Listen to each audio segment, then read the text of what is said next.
Well, hey there, you awesome bipeds, quadrupeds, and even the occasional dinosaurs. It is I, Little Wolf, and welcome to my den.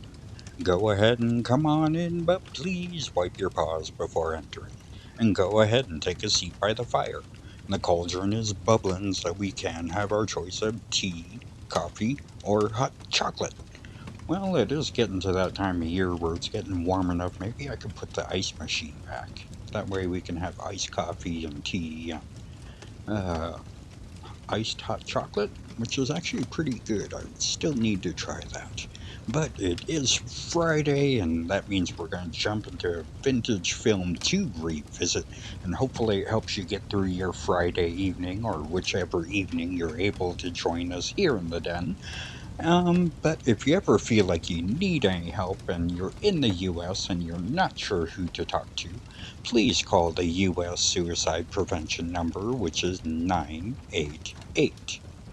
But if you're outside the US, you're going to have to go to blog.opencounseling.com/suicide hyphen hotlines slash.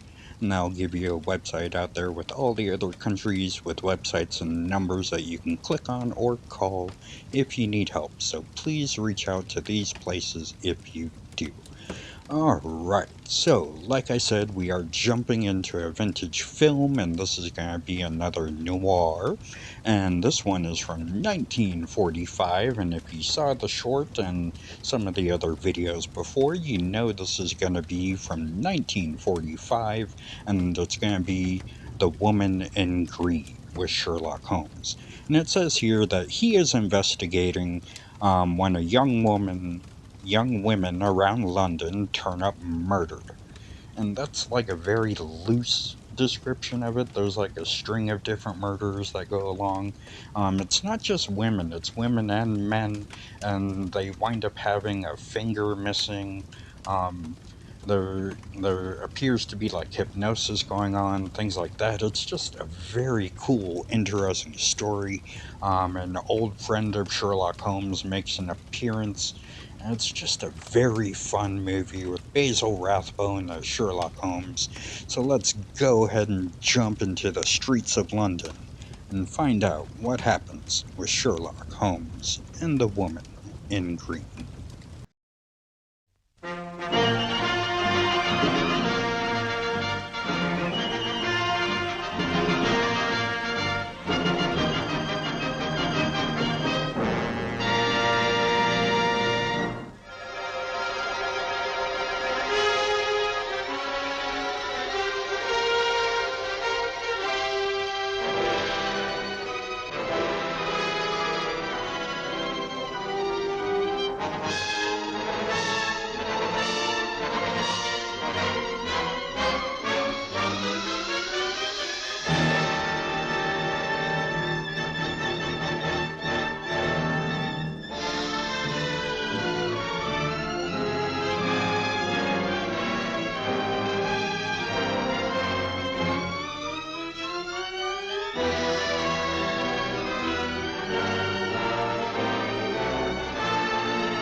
I won't forget that morning, not if I live to be 100. I counted the men as they marched out of the yard. They'd hardly slept for weeks. We of the CID had slept even less, but the nightmare that kept us awake was all the same nightmare. That's why we weren't surprised when the commissioner asked us up to the conference room for a bit of a talk. He'd talked to us plenty, we knew that. It didn't help any to know what was ahead of us.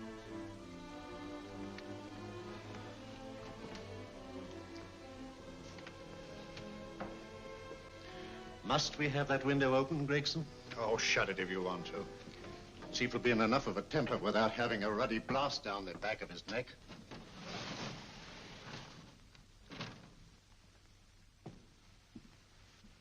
Gentlemen, the commissioner. Stuffy in here. Be seated, won't you? Gentlemen, if you wish to know what able men you are, read any of the works of popular fiction that glamorize your achievements, but don't, I beg of you, read the daily papers. They might give you an inferiority complex. I hate to mention it, but we're confronted with a series of the most atrocious murders since Jack the Ripper. And in the meantime, the CID might as well be playing at shove-halfpenny for all the good we've accomplished. Now look. Here, here, and here.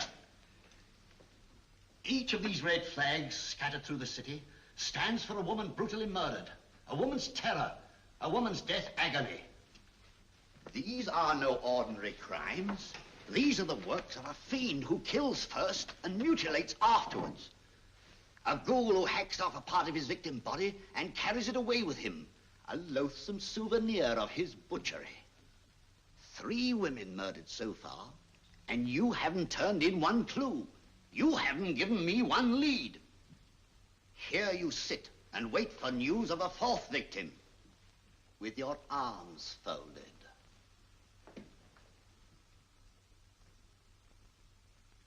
Well, we hadn't long to wait.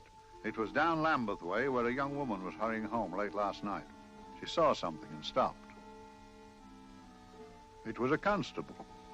He spoke to her and he walked along with her, just in case. He saw her go down the stairway to the basement lodging where she lived. We can only surmise what happened after that.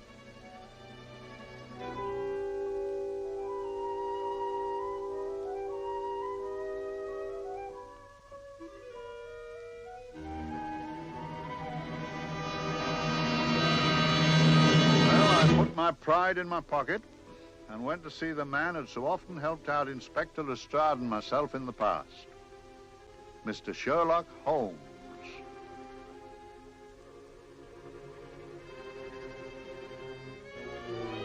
If ever a man needed help, I did.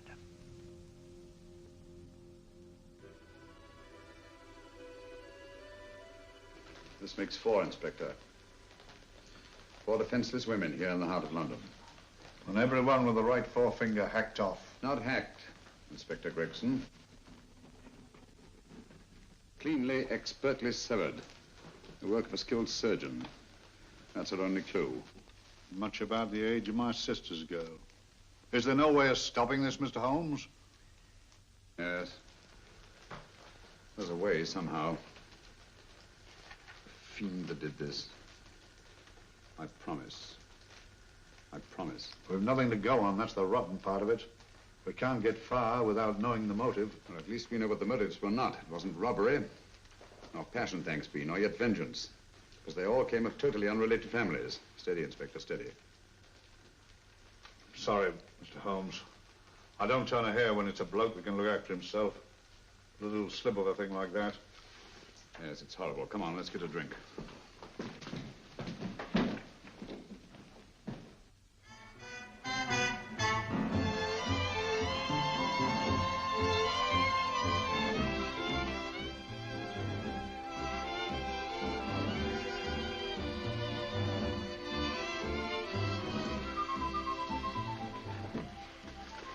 Good evening, Mr. Holmes. Good evening, Vincent. Whiskey and soda, please, and a double for my friend here, Inspector Gregson. Very good, sir. Make mine Irish. Decent of you to give me a hand with this thing, Mr. Holmes. Always a pleasure to be of help to Scotland Yard, Inspector. Little out of my line, looking for a maniac who murders just for the fun of it. Or perhaps just to get a human finger. In all 4 cases, the murderer risked capture by stopping to secure a finger. Wonder what for? Who knows? He's just a madman. Perhaps there's method in his madness. If we could just trace those missing fingers. If we could just drain the English Channel, we might find a penny. Huh? Oh, thank you. You may keep those, Mr. Holmes. Thank you.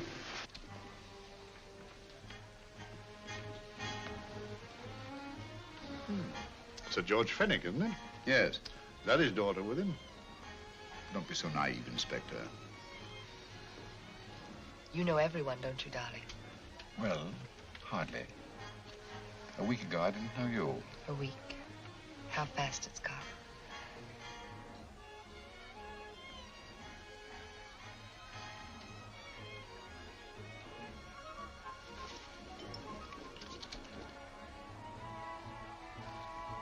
I collect these things.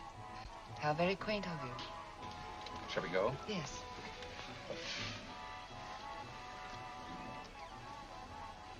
What are you looking at, Mr. Holmes?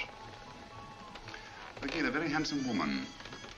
Not fond of the purple, but giving an excellent imitation. Would you like to come to my flat for a nightcap? Lovely idea. Yes, isn't it?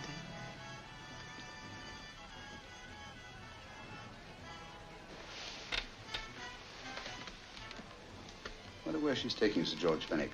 Don't be so naive, Mr. Holmes.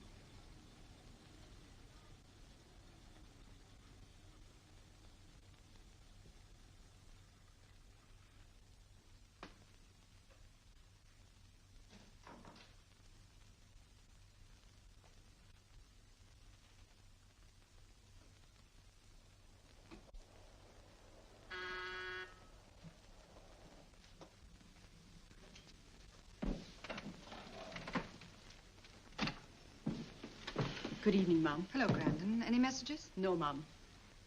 Thank you. Drinks, Grandon. One of your nice surprises. Yes, Mum.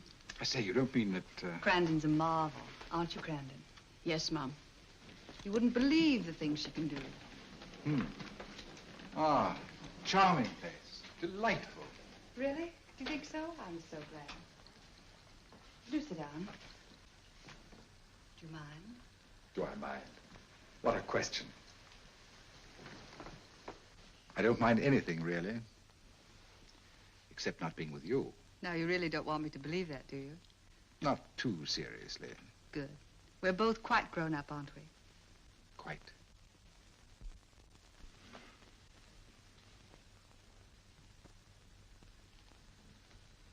You're a treasure, Grandon.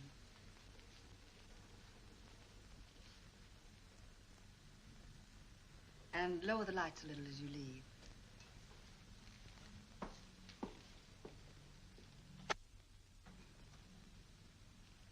I prefer a more flattering light. In any light, you'd be... Would I? And don't you know it? Perhaps I do.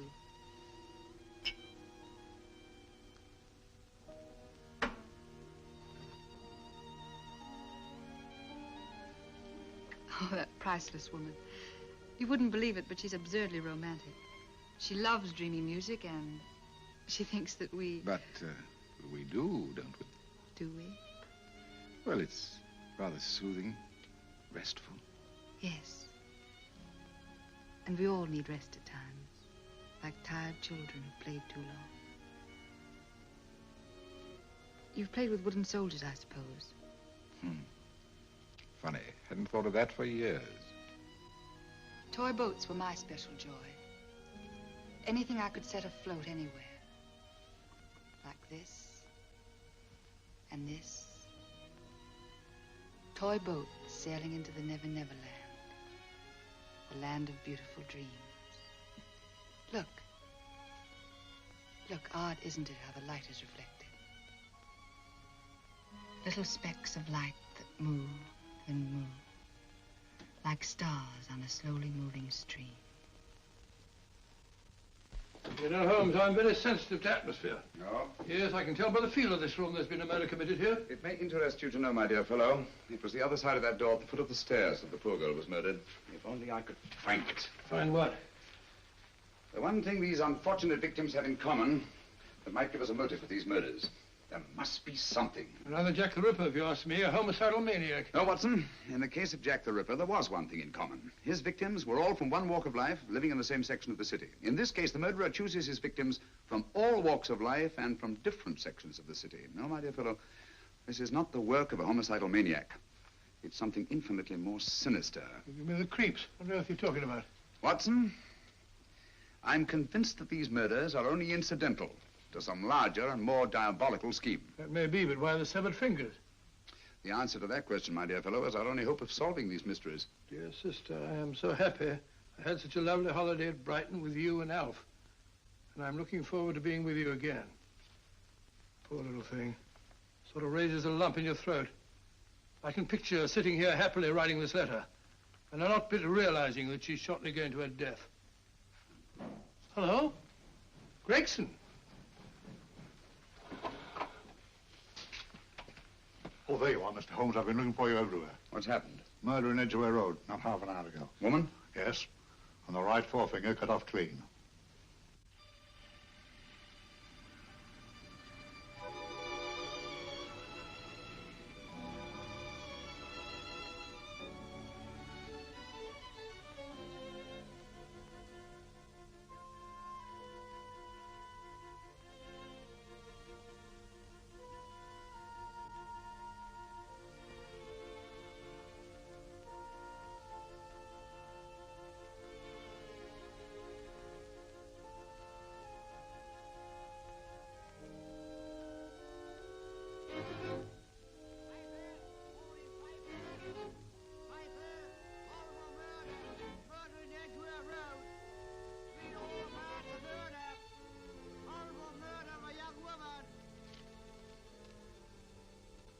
Piper!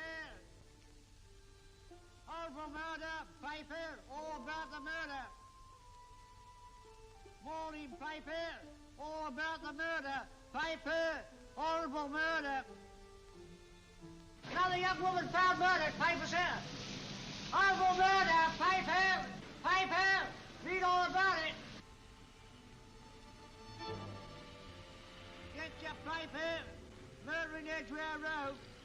Horrible finger murder. Shocking murder. Murder in Edgware Road. Horrible murder of a young woman. Read all about the murder.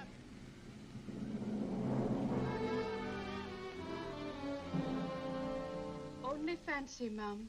There's been another of those horrible murders. Dear, dear, how shocking. Yes, Mum. I really don't feel quite safe here myself. Oh, dear.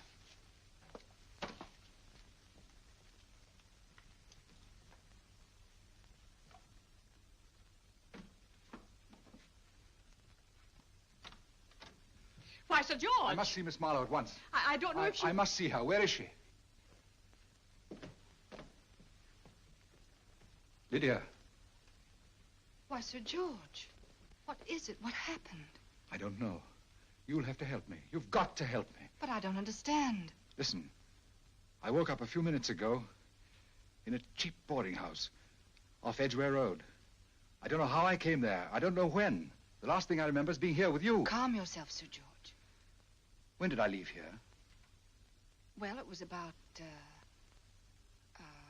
It was 10:45, Mum. Precisely. You seemed, forgive me, just a little distressed. Detached, not interested. I thought I'd said something to offend you. I don't remember.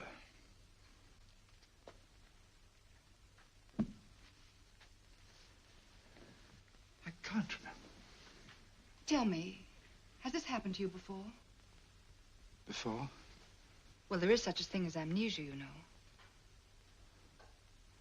If it was 10:45 when I left you, it was 9 this morning when I woke.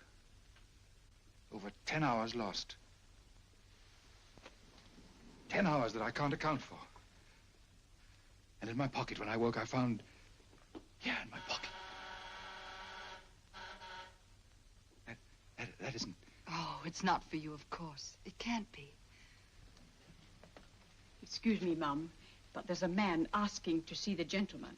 Send him away. Yes, Mum. No, please. I'll see him.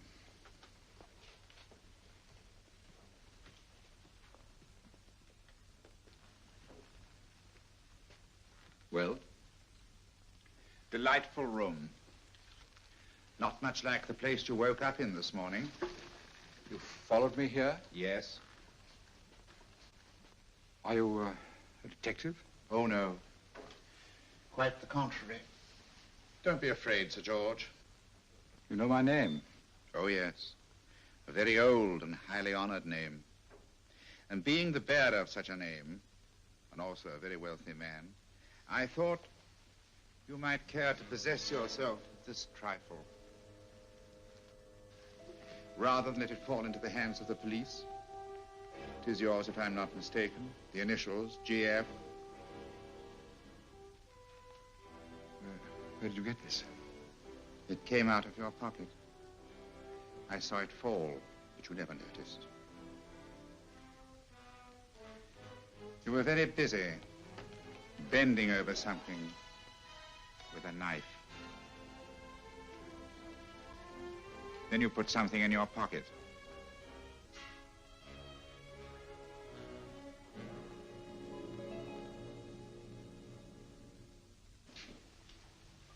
Come along, Holmes, come along, come along. How many more times must I tell you? You're missing a treat. This is delicious. Little jam tarts to follow.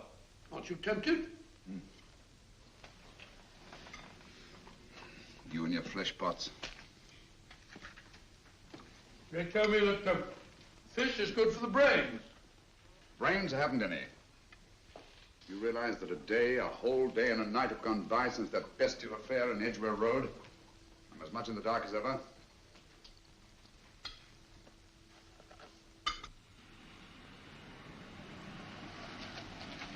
Hello, here comes a client, unless I'm very much mistaken.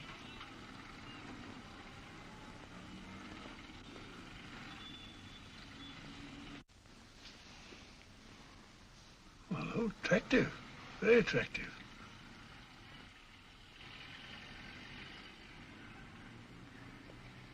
Obviously, she left home under the stress of some very great emotion. How do you know that? She isn't wearing any gloves. A startling omission in a young lady of fashion. Oh, she didn't put her coat on. Open the car, too.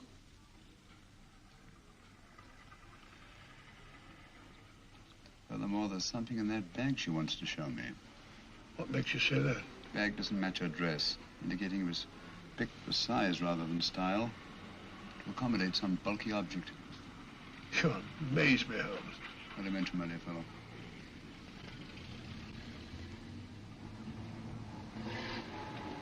Well, that's interesting. What is? That cab, turning at the empty house. Wonder why he followed her here. Oh, wouldn't you? Quite possibly, with glasses.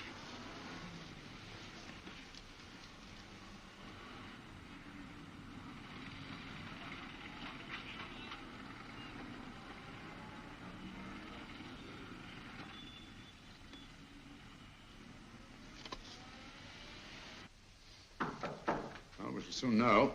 Yes, Mrs. Hudson? It's a young lady, sir. Most urgent. Ask her to come in. Go right in, miss. Mr. Holmes? Yes, this is my friend, Dr. Watson. How do you do? How do you do? Mr. Holmes, you must excuse me, please. Yes, well, won't you sit down? Come along. May I? It's quite all right. Thank you.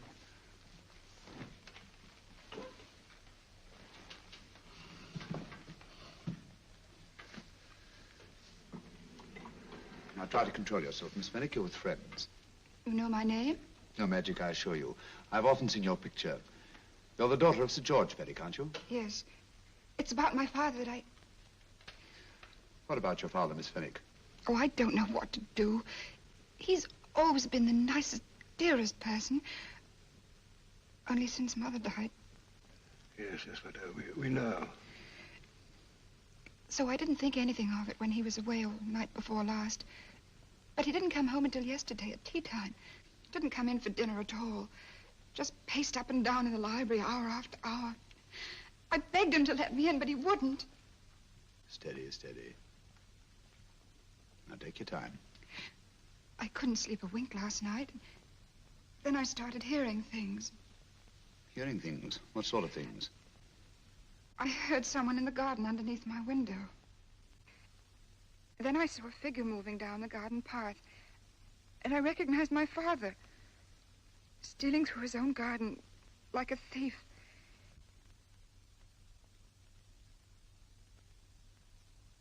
He had a spade in his hand, and he stopped by the greenhouse where he started to dig. This morning, at daybreak, I stole out into the garden and found this.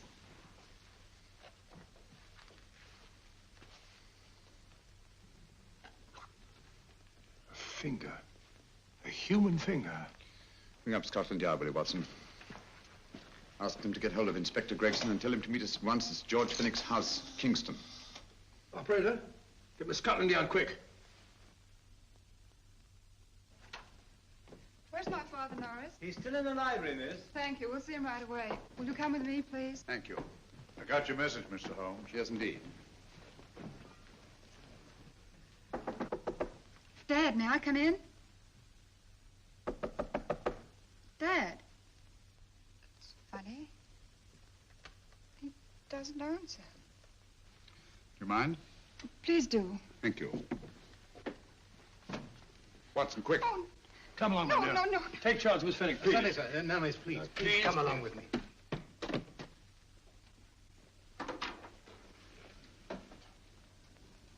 Dead?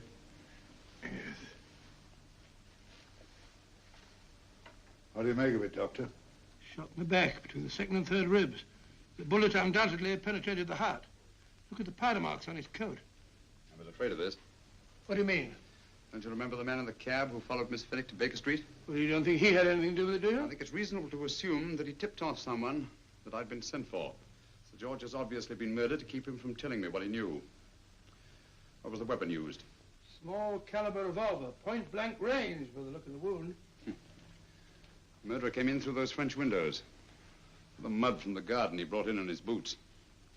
Sir George must have surprised the intruder. Passed the room to him here.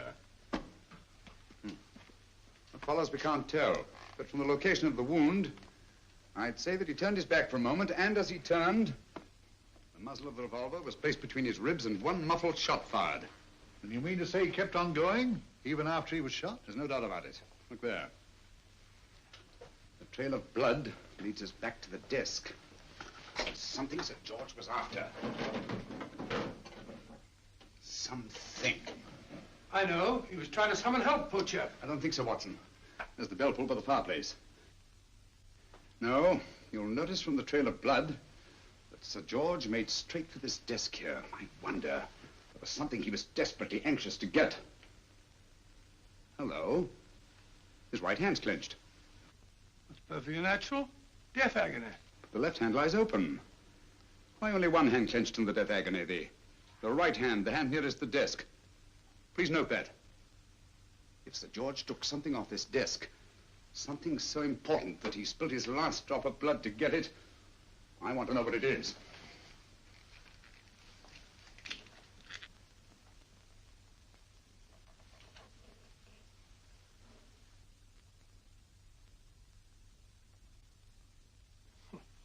Nothing but an ordinary match folder. Where does that lead us? I imagine to something very important, Gregson. This match folder's from Pembroke House. Why shouldn't it be? He was there, you know.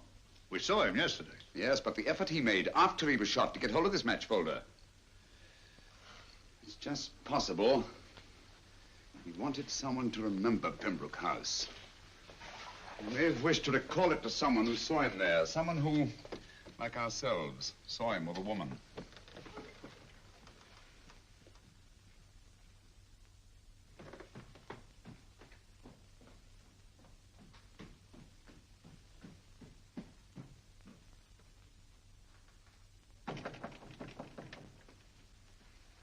Come in.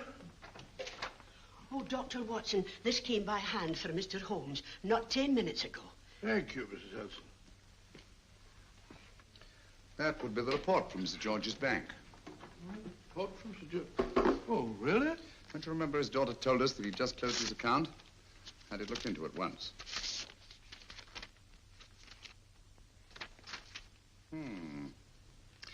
He drew out his entire balance in cash, nearly £10,000, yesterday, just after that young woman was murdered. What does that suggest you, Watson? But he paid it out to someone. Precisely. I smell the faint, sweet odor of blackmail. You don't think he paid it out to someone who saw him murder the McLean woman? Sir George never murdered anyone. But he did have that woman's finger, and he empty did have and pay out a lot of cash. That's the terrifying part about blackmail, Watson. The victim is afraid to fight the accusation, no matter how false. Once the accusation is made, his name is smeared, and sometimes his life is ruined. Well, Sir George didn't commit these murders. What fiend did? I rather think they're not the work of any one man. Oh, come, Holmes. You don't expect me to believe there's a whole organization going about killing people and chopping off their fingers. No, it's possible, quite possible. Well, whoever's behind all this thing must be out of his mind. On the contrary, my dear fellow, if my assumptions are correct, this little scheme has behind it the most brilliant and ruthless intellect the world has ever known. You don't mean Professor Moriarty? I do. Oh, steady, Holmes. You've got him on the brain. This is the third time in as many months you've suspected him of unsolved crimes. He's dead, you know. Is he? Is he? You know he is. He was hanged in Montevideo, well, over a year ago. I know that someone was hanged in Montevideo under that name. But I'll stake my reputation that Moriarty is alive and here, now, in London. Hello?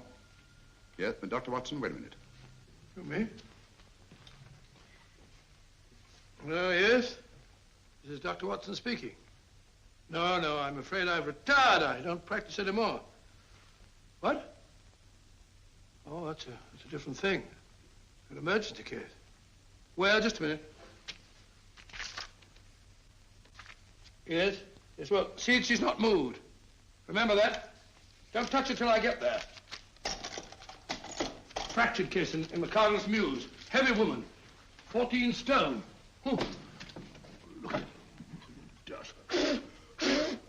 14 stone. Just the sort of person who would hoist herself up on a stool to feed the canary. There ought to be a law against fat people keeping little dicky birds. Well, so long, old man. I shan't be very long. Haven't used that bag since I brought little Amelia. What's her name in the world? She grew up to be a very unattractive child. Oh, who wouldn't with a name like Amelia? Oh, Amelia. Amelia.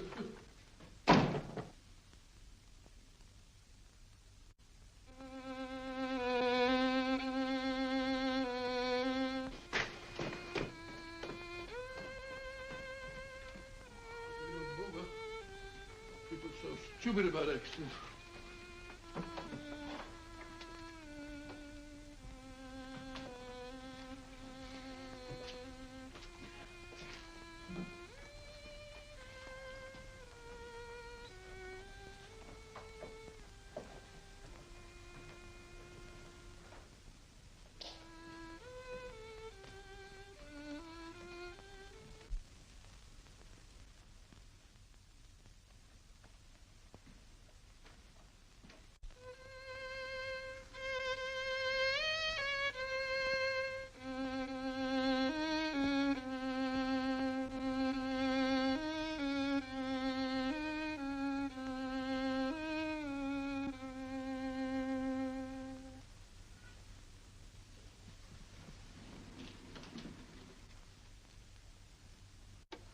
Oh, Professor Moriarty.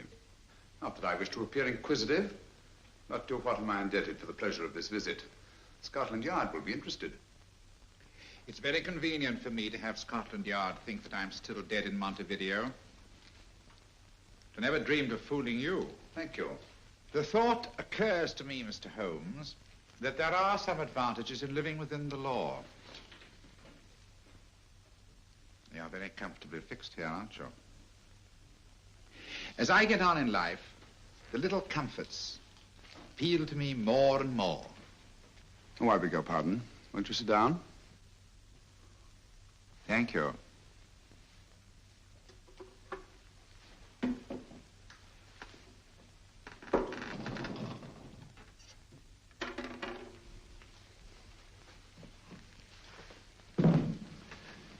Now, Professor Moriarty, what can I do for you? Everything that I have to say to you has already crossed your mind. And my answer has no doubt crossed yours. That's final? What do you think? I shall not rest until you are hanged for the finger murders. You've no proof, you know. No, not a shred. But I have you. I could turn you over to the police here and now. You could. But if you did, you'd never see Dr. Watson again. Oh, the telephone call. Quite. I rather assumed you had taken some such precaution. Or I should have snatched up a revolver and indulged in a fit of heroics when you came in. Very smart, aren't you? Not smart enough. Or I should have anticipated you. But if any harm comes to Dr. Watson, I shall seek you out. I shall not rest until I find you, and when I do... No harm will come to Dr. Watson this time. But I can't answer for the future. Mr. Holmes, I should strongly advise you to drop this case. Don't be silly. Think it over. We've had many encounters in the past. You hope to place me on the gallows. I tell you, I shall never stand upon the gallows. But if you are instrumental in any way in bringing about my destruction, you will not be alive to enjoy your satisfaction. And we shall walk together through the gates of eternity, hand in hand. What a charming picture that would make. Yes, wouldn't it? You know, I really think it might be worth it.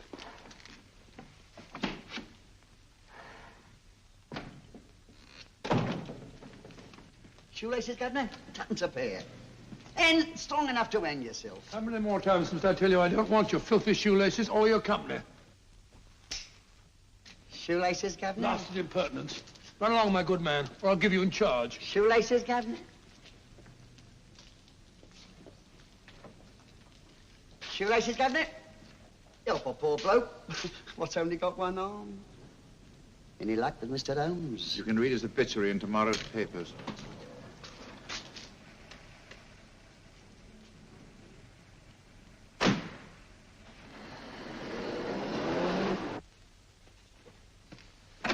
Oh, there you are, Watson. Come in. I was, just going out to look for you. Look for me what for? Suppose you don't think I know my way about.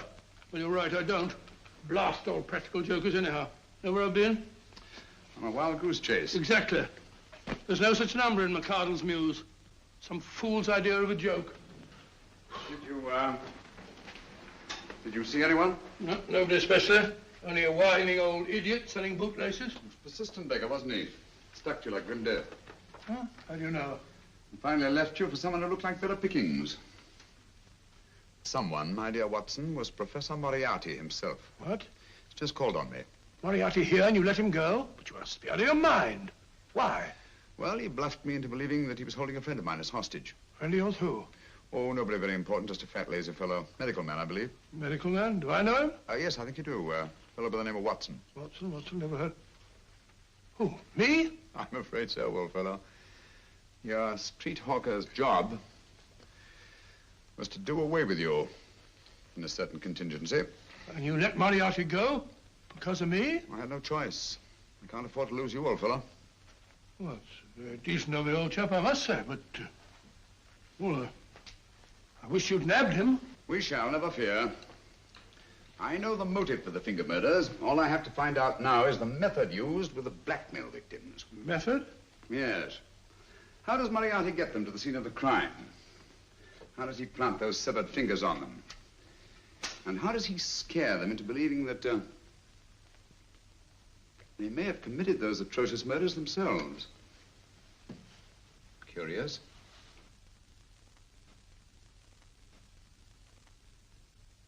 Very curious. Huh? Curious? What's curious? That window in the empty house across the street. First floor front. Oh? What's wrong with it? It's open. Well, shouldn't it be open? Well, it wasn't open half an hour ago. I'll stake my life on that. Well, it's not our business. Let it stay open. I wonder if you'd go over, old fellow, and see what's the matter. Oh, trespassing. Against the law. Very well, I'll go myself. Oh, well, if you're going to put it like that, ridiculous waste of time. Going about shutting windows at this hour of the night. Here, you better take this torch. Well, take what? Dignified job for a doctor. Dr. Watson, the torchbearer. And what do you propose to do? Sit in a comfortable chair, I suppose, and read a good book? That's a very good idea. Yes, very good idea. While I play night watchman, you have a nice read. Mm-hmm. Good night. Have a good time. Have a good time. What do you mean, have a good...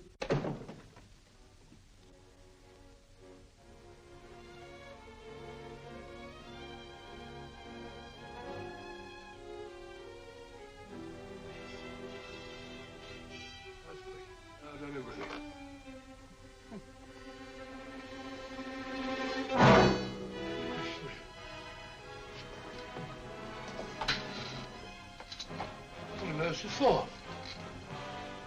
Oh, umbrella stand. Pretty little thing to keep about the house. Must have been a pet.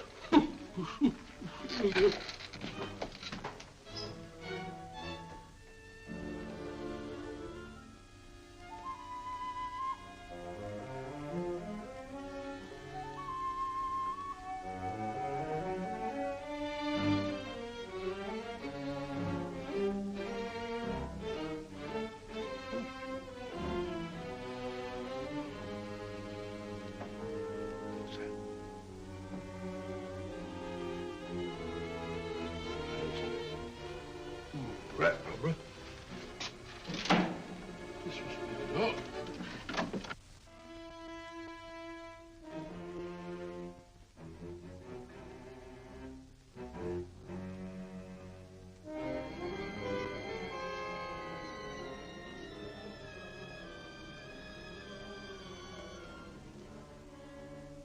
Well, he sits comfortably reading a book.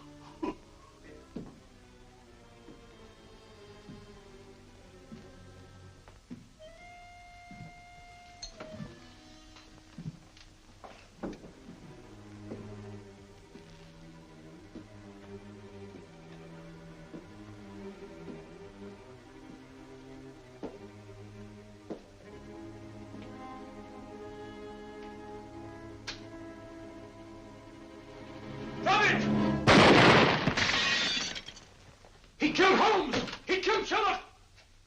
Watson. You? But I saw him shoot you a second ago. Not me, my dear fellow. Merely the bust of Julius Caesar. Incidentally, you may have noticed that all through the ages, prominent men have prominent noses. Oh, I'm afraid we're in for terrible trouble again with Mrs. Hudson. Window smashed, plaster all over the floor. Get up, you.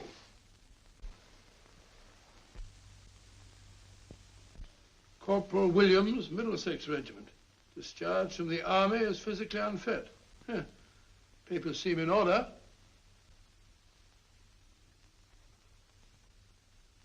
Now, Corporal Williams, you've seen service in the Far East, haven't you? The East? I thought so. Look at his complexion, Watson. Yellow as saffron. He's been taking atabrine. Cure for malaria. Sniper, aren't you? Sniper? Hmm. Why did you try to kill me? I had to kill him. I had to. Oh, snap out of it. Stop it, Watson. He's shamming. No, he isn't. Who told you to kill me? She told me. She told you? She told me I couldn't miss. Well, luckily you did miss, you murderer. She isn't a murderer, Watson. Listen, Corporal Williams. She told you you had to do it, didn't she? I had to do it. I've got it, Watson, I've got it. Got what? The method used in the finger murders. Well, what is it? Hypnotism, my dear fellow, hypnotism. And it wasn't against his nature, that's the devilish part of it. They picked a man for their purpose whose job was sniping. Who are they? Professor Moriarty and his finger murderers. Williams spoke of a woman. I think you'll find that she asked him home tonight for a drink. Nice quiet rooms, soft lights, music. You got it all pat, Mr. Holmes. What's the lady look like? Up 30, nice figure, blonde, lustrous eyes. Oh, really? Got a phone number? Oh, so? Williams will give us her address. Look after him, Gregson. Don't let anyone come near him. He's our key witness in the finger murders. Well, I hope you're guessing right, Mr. Holmes. Get up, Williams. Now, go with Inspector Gregson anywhere he tells you. Come on. Yeah. Ring me as soon as he comes to himself, will you? I will. Good night, gentlemen. Good night. Well, if you believe that fellow Williams was hypnotized, I suppose you think Sir George Fenwick was hypnotized too. Yes, I'm quite sure of it. Have a cup of tea? Thanks, old boy. Nothing to eat. But why didn't these people make Sir George do the murder himself? Because they didn't want to get him hanged. They wanted to blackmail him. Well, who do you think the actual murderer is? One of Moriarty's gang. A diabolically simple technique. Kill a woman. Yes. But why cut off the fingers? My dear fellow, don't you understand? The severed finger is what links the blackmail victim to the murder. He wakes, finds the grisly thing in his pocket. He doesn't know how it got there. He's no idea that he's been hypnotized. For all he knows, he may have committed the atrocious crime during some dreadful lapse of sanity. In that state, when he's utterly demoralized, the blackmailers take over. Is that it? Undoubtedly. You see, they swear that they saw him commit the murder. And being human, the victim will pay anything rather than stand trial on a charge that will make his very name loathsome. Oh, it all fits in if you believe in hypnotism. Yeah. The only possible explanation.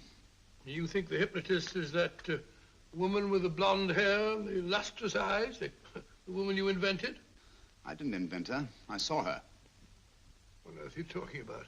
That woman, my dear Watson, was with Sir George when he left Pembroke House. I saw her there. I shall see her again, and Williams will lead me to her. That's why it's so important to keep him safe. He will identify her.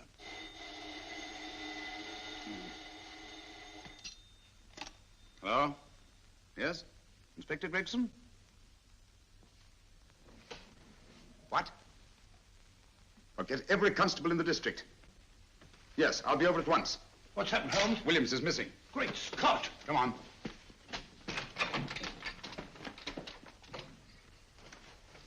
Lorry crashed into Gregson's car. During the confusion, Williams disappeared. Escaped, eh? No, kidnapped. To keep him from talking when he came to. You don't think that Moriarty... Moriarty? Anything is possible.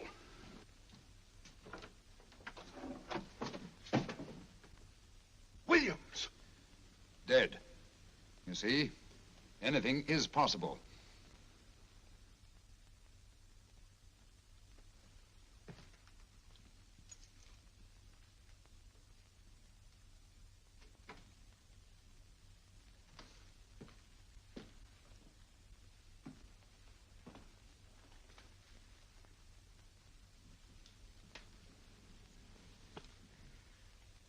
Oh, good morning, Professor Moriarty. You startled me. I'm dressing another dolly, a dear little nurse. Is there anything wrong with your finger? Just a splinter. Nasty thing, splinters. Most trying. One can't be too careful, but I'll get it out for you. I have the very instrument to help you. Sharp enough to split a hair. Put those tools away until they're needed. But they're not tools, sir. They're instruments. Put them away. Is Lydia in? Yes. But really, you should let me. Get dressed. Holmes and Watson just left Baker Street for the Mesmer Club. Mesmer Club? The meeting place of all the top hypnotists in London. Do you suppose that Mr. Holmes is onto our method? If he suspects, it's merely a suspicion. It's our business to see that it ends there. I hope you're right. Williams passed away before he could talk, remember? What do you want me to do? Go to the Mesmer Club, meet Holmes, and induce him to come back here. Isn't that a bit dangerous? Every meeting with Sherlock Holmes is potentially dangerous. However, you say he didn't see your face at Pembroke House. And how would you suggest I get Mr. Holmes to accompany me here? Kidnap him? Oh, no. Holmes has one weakness, his insatiable curiosity.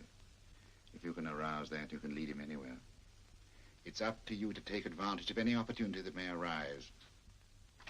This way, please, gentlemen. I'll tell Dr. Onslow that you're here. Thank you. So this is the Mesmer Club. If you ask me, hypnotism is a lot of mumbo-jumbo. Oh, come now, Watson. As a medical man, you must admit that hypnotism has its place in modern science. That may be, but 90% of hypnotists are crooks of the worst kind. Nothing more than a lot of charlatans exploiting weak-willed morons. Ah, Dr. Onslow, I believe. Happy to meet you, Mr. Holmes. Your brother Mycroft suggested I might be of help to you. He's a valued member of our little group of charlatans and crooks. Oh, beg your pardon, sir. I didn't know you were listening. Behind the curtain. My friend, Dr. Watson. Oh, delighted. How do you do? I wonder now. You see, we're in the midst of a little experimental session at this very moment. If you'd care to join us. Oh, certainly, certainly. That'd be very instructive. Oh, well, will you follow me? Thank you. Well, the guy knows then what behind the blasted clinical. In treating his patients. But today, the therapeutic value of hypnotism, as we now call it, is conceded by innumerable physicians. Especially is it of value in surgical cases where the administration of local or of general anesthetic is inadvisable. Inadvisable poppycock. Oh, sorry. For the sake of latecomers, I may say that I have placed this subject under profound hypnosis. In this condition, he can feel no pain, even under applications which normally would be excruciating. Excruciating? You excuse me, please. Carter, you are having a peaceful sleep. You feel nothing. Your arms and your hands are without sensation. Mowbray, the long needle.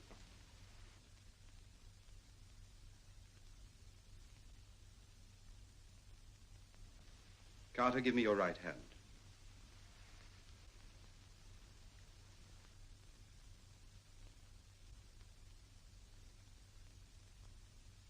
As you observe, the needle has been thrust completely through the subject's hand. No feeling, no pain. This lack of feeling is the one infallible test of profound hypnosis. Nonsense. Fellow's full of drugs. Oh, isn't he? Definitely not, Doctor.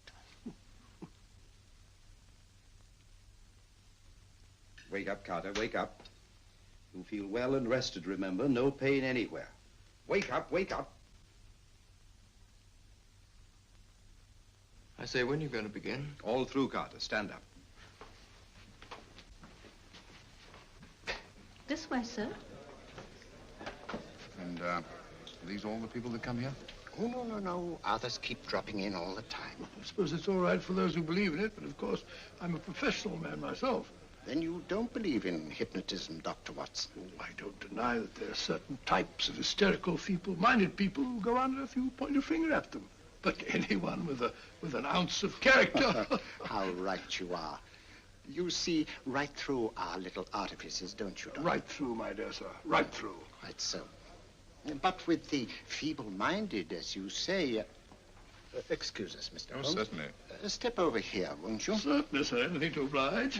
Let me show you how easily we charlatans take advantage of them. Now, sit down, Doctor. Now, we set a thing like this in motion. It's wonderful, the attraction on the feeble-minded, of course. The continuous motion, if they just let themselves follow it. Of course, you could stare at it till doomsday, Dr. Watson, with no effect at all. Still, it might make you a little drowsy, like the white ribbon of road at night when you're driving.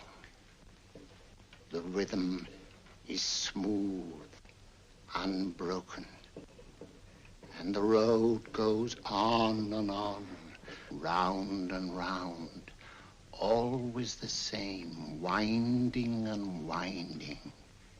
And you're drowsy, you're tired. Let the road come into you, as it were. The long road, the smooth road, the road to sleep. Sleep.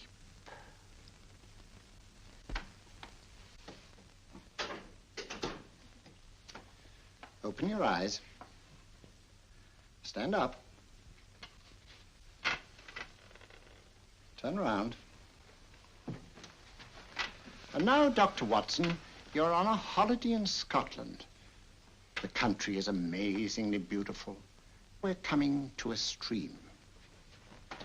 It isn't deep. Better take your shoes and socks off.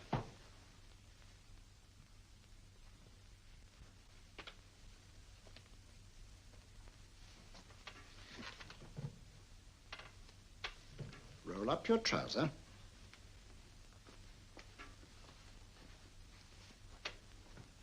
That will do. The other leg is waterproof. Turn around. Mind the pedals.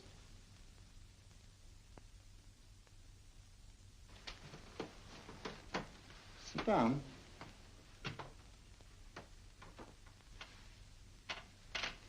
Wake up now.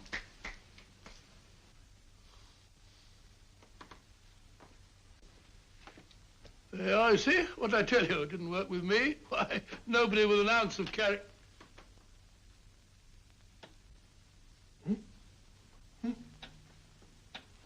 I think you'll need these.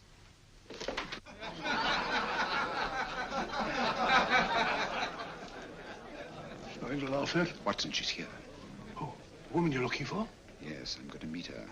Perhaps I can induce her to take me to Moriarty. Do you think it's wise, Holmes? May not be wise, but it's essential. After all, I've held me on with Moriarty in the past. But isn't it dangerous? She might be a hypnotist. If my will isn't stronger than hers, I deserve to be hypnotized. I feel I must protest, Dr. Onslow. I was told this was a gathering of serious students of a great science, and I find myself in a company of buffoons. Oh, my dear madam. Elliots and Esdale, Braid. Were those men martyrs for the truth, that you may laugh over your childish, cruel tricks? I must say I'm in complete agreement with you, madam. This was most unnecessary performance, Dr. Onslow. Beg your pardon, sir. My name is Holmes, Sherlock Holmes. At your service, madam. Thank you, Mr. Holmes. I'm afraid I've created a rather embarrassing situation.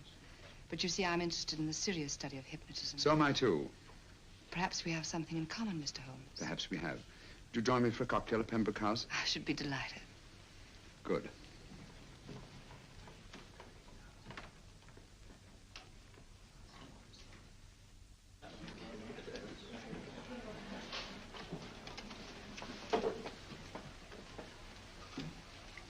Thank you. I didn't know there was such a pleasant place in London. It was so nice of you to suggest our coming here. I thought a little pick-me-up would do us good. You mean you thought I looked... I like the way you look. Thank you. I suppose I did lose my head a little at the Mesmer Club. But you see, hypnotism is almost a religion with me. I know so well what it can do to help, heal. And I can't bear to see it used for trivial purposes. I know very little about it. That's why I went to the Mesmer Club. You see, I'm rather puzzled just now with the case that I'm working on. How fascinating. Tell me about it. It's the murder of Sir George Fenwick. Fenwick? Who's he? Quite a well-known figure. Odd now I come to think of it. Last time I saw Sir George was here at Pembroke House. Strange. Yes, isn't it? He was sitting, I believe he was sitting at this very table. Cigarette? Thanks. Do go on. There was a charming lady with him. He was lighting a cigarette.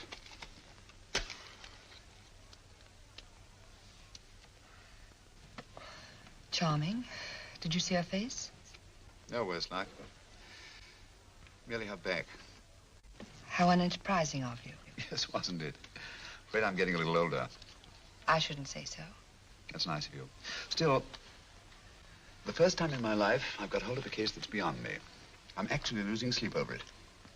You know, Mr. Holmes, I believe I could help you. Really? I should be very grateful. You're amused. No, merely skeptical. How would you go about it? I've used hypnotism more than once in healing. Not for profit. I'm not a professional. But I do think I could help you. If you'd care to... I can't think of a pleasanter experience.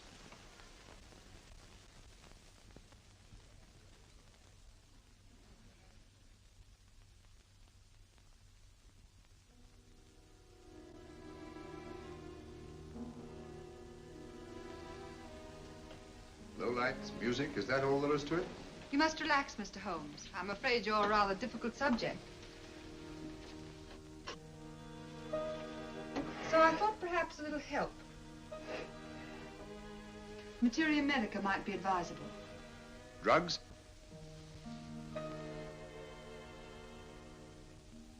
No, I'd rather not, if you don't mind. As a matter of fact, I'd rather not myself. But Schrenk-Notzing, he practiced in Munich, you know. Believed it the best means for difficult subjects. Do you mind? Well, as a matter of fact, I don't approve of sedatives. Just as you wish. We don't have to go on with this at all, you know. Wait a minute. Wait a minute.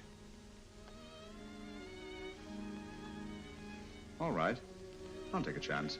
It's really quite harmless. What is it? Cannabis japonica, an oriental soporific. You'll need water.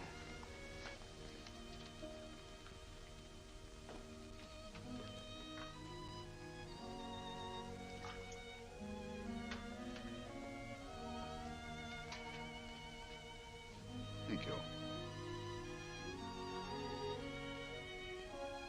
Now sit down, Mr.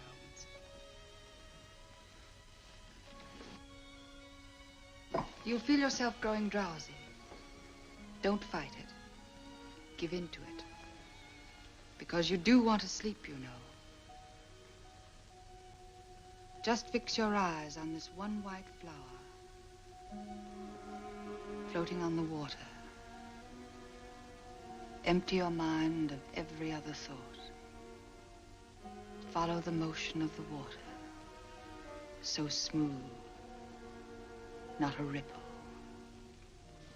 Waters of forgetfulness. Steady. Deep. Strong. Strange, isn't it? How the light is reflected. Little specks of light that move and move.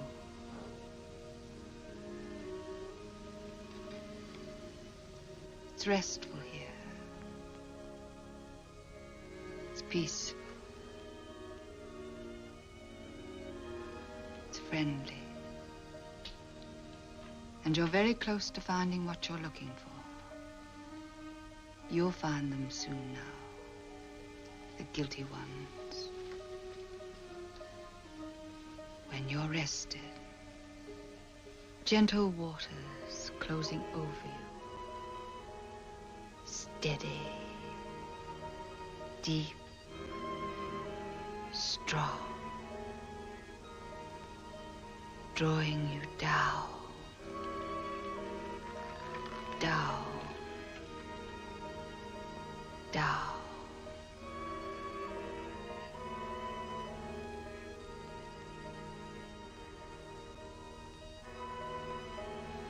Sleep. Sleep. Sleep.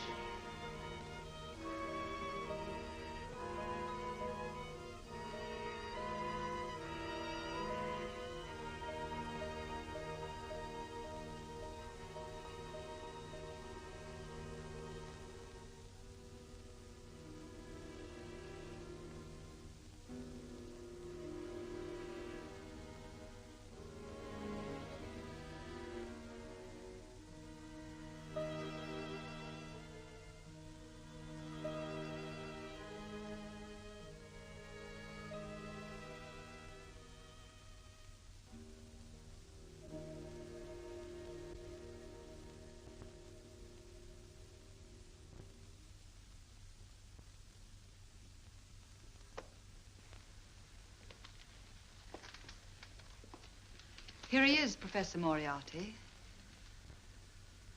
Stand up, Mr. Holmes.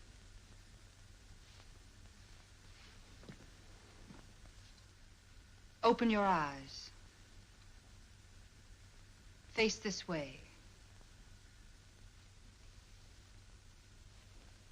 Are you satisfied? We are dealing with a clever man. He may be shamming. There's just one infallible test for profound hypnosis. You ready, Dr. Simnel?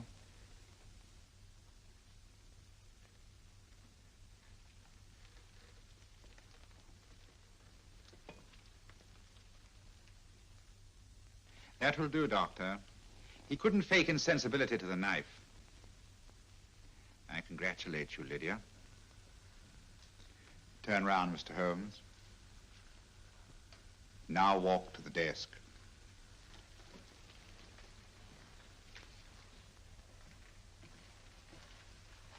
Sit down. Take that pen and write what I tell you to write. I have at last found a case which I cannot solve.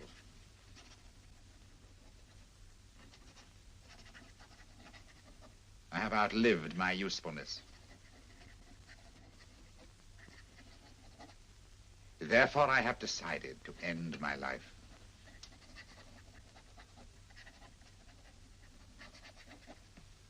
Sign your name. Now blot it.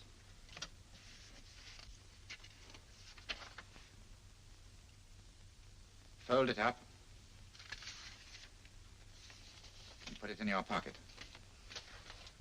Come, Mr. Sherlock Holmes. Go out onto the terrace. But it won't look like suicide, sir. I'm sorry, but Mr. Holmes' injuries must all be self-inflicted. Let's walk a little, Mr. Holmes. It's so pleasant here in the garden. Just step up here onto the terrace. It's a nice, broad terrace. Now turn to the left and walk slowly to the end of the terrace.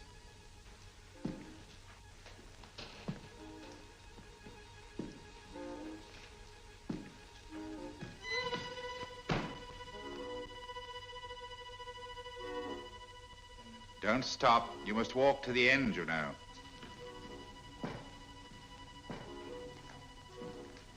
The end leads to an open doorway. You can pass through it in perfect safety. In the room beyond the doorway, you'll find what you've been looking for. Must you drag this on? This is the moment I've been anticipating for a long time, my dear. Go on, Mr. Holmes.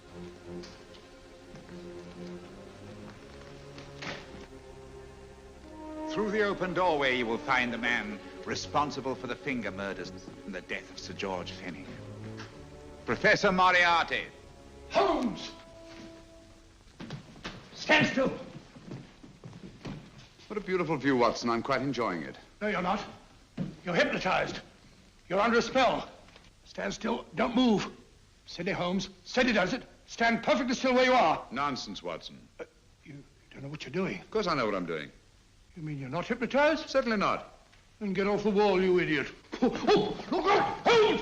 Oh, Dear fellow. What were you doing up there? Holding the fort until you arrived. What kept you? Well, I ran into a spot of trouble on my way to Scotland Yard. I was arrested for exceeding the speed limit. Your luck seems to hold, Mr. Holmes. I'd hardly call it luck, Professor. You see, I substituted a drug of my own for the one that this dear lady pressed on me. You are clever, aren't you? A drug that, although it leaves the subject conscious, renders him quite insensitive to pain. That accounted for my lack of reaction to Dr. Simnel's knife. Well, Gregson, quite an impressive haul. Even Inspector Lestrade himself couldn't have done any better. Thanks, Mr. Holmes. Take him away. All right, put her in the van. I was right, Mr. Holmes. You are a difficult subject. Thank you. And now, Professor, our score is settled. Au revoir until I see you on the gallows. The rope has not been made that'll go around my neck. Come on.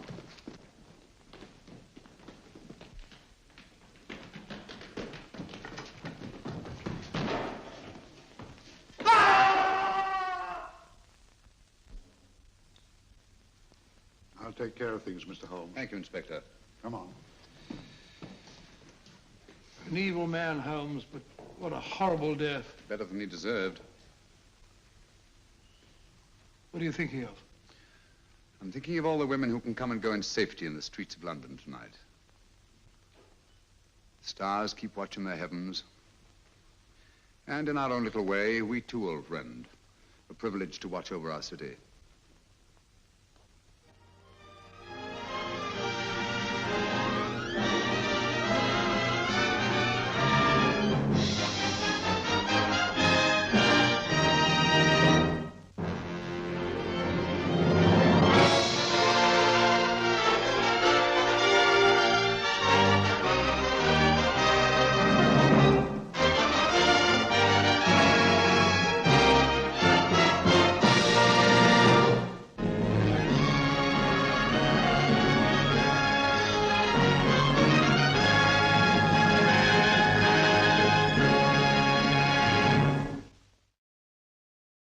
and definitely watching that again with you guys here in the den, different memories did come back. Like, I do remember seeing him walking along the edge towards the end of that building and just kind of teetering and things like that. And so I remember seeing that. And I think I remember seeing like her face with the eyes and then his face. That might be like the eyes scene that I've been kind of looking for in movies. I'm not sure though. There are so many movies that that eye scene could be from. Oh, but it was such a good time. I hope you guys did enjoy it. If you did like, please give the video a like and also comment maybe on your favorite part or maybe your favorite Basil Rathbone movie. And also share this out to people who do like old movies or old cartoons or old shows. We definitely have a lot of those things here in the den. And if you want to help out even more, remember when you go out and about, please remember to mask up. That'll keep you and your family safe, and it'll keep strangers safe too if you're sick. Plus, if you haven't done it yet, go out and get your vaccinations or your booster shots, and that'll keep you and your family safe, and in the long run, strangers safe too. And if you can, please remember to try and distance yourself a little bit from those around you. We don't need to be cart to cart and butt to butt like that. We need some space. That'll definitely keep you and your family safe, and it'll definitely keep strangers safe too. And we do have a little one here in the den that we have to hashtag protect the lioness.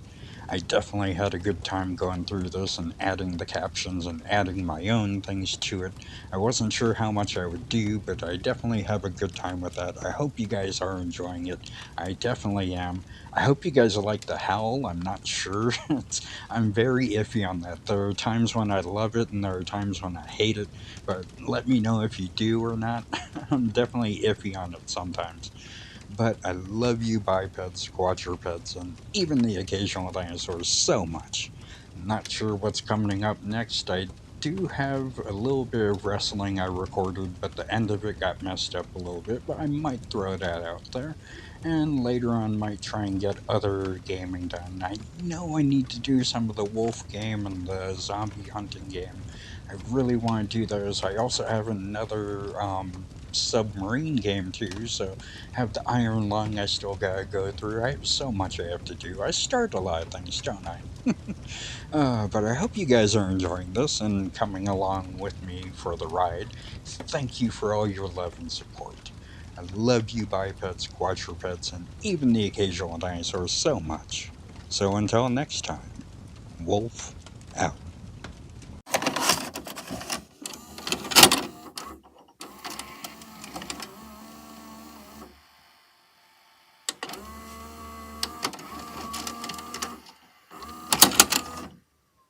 Whoa!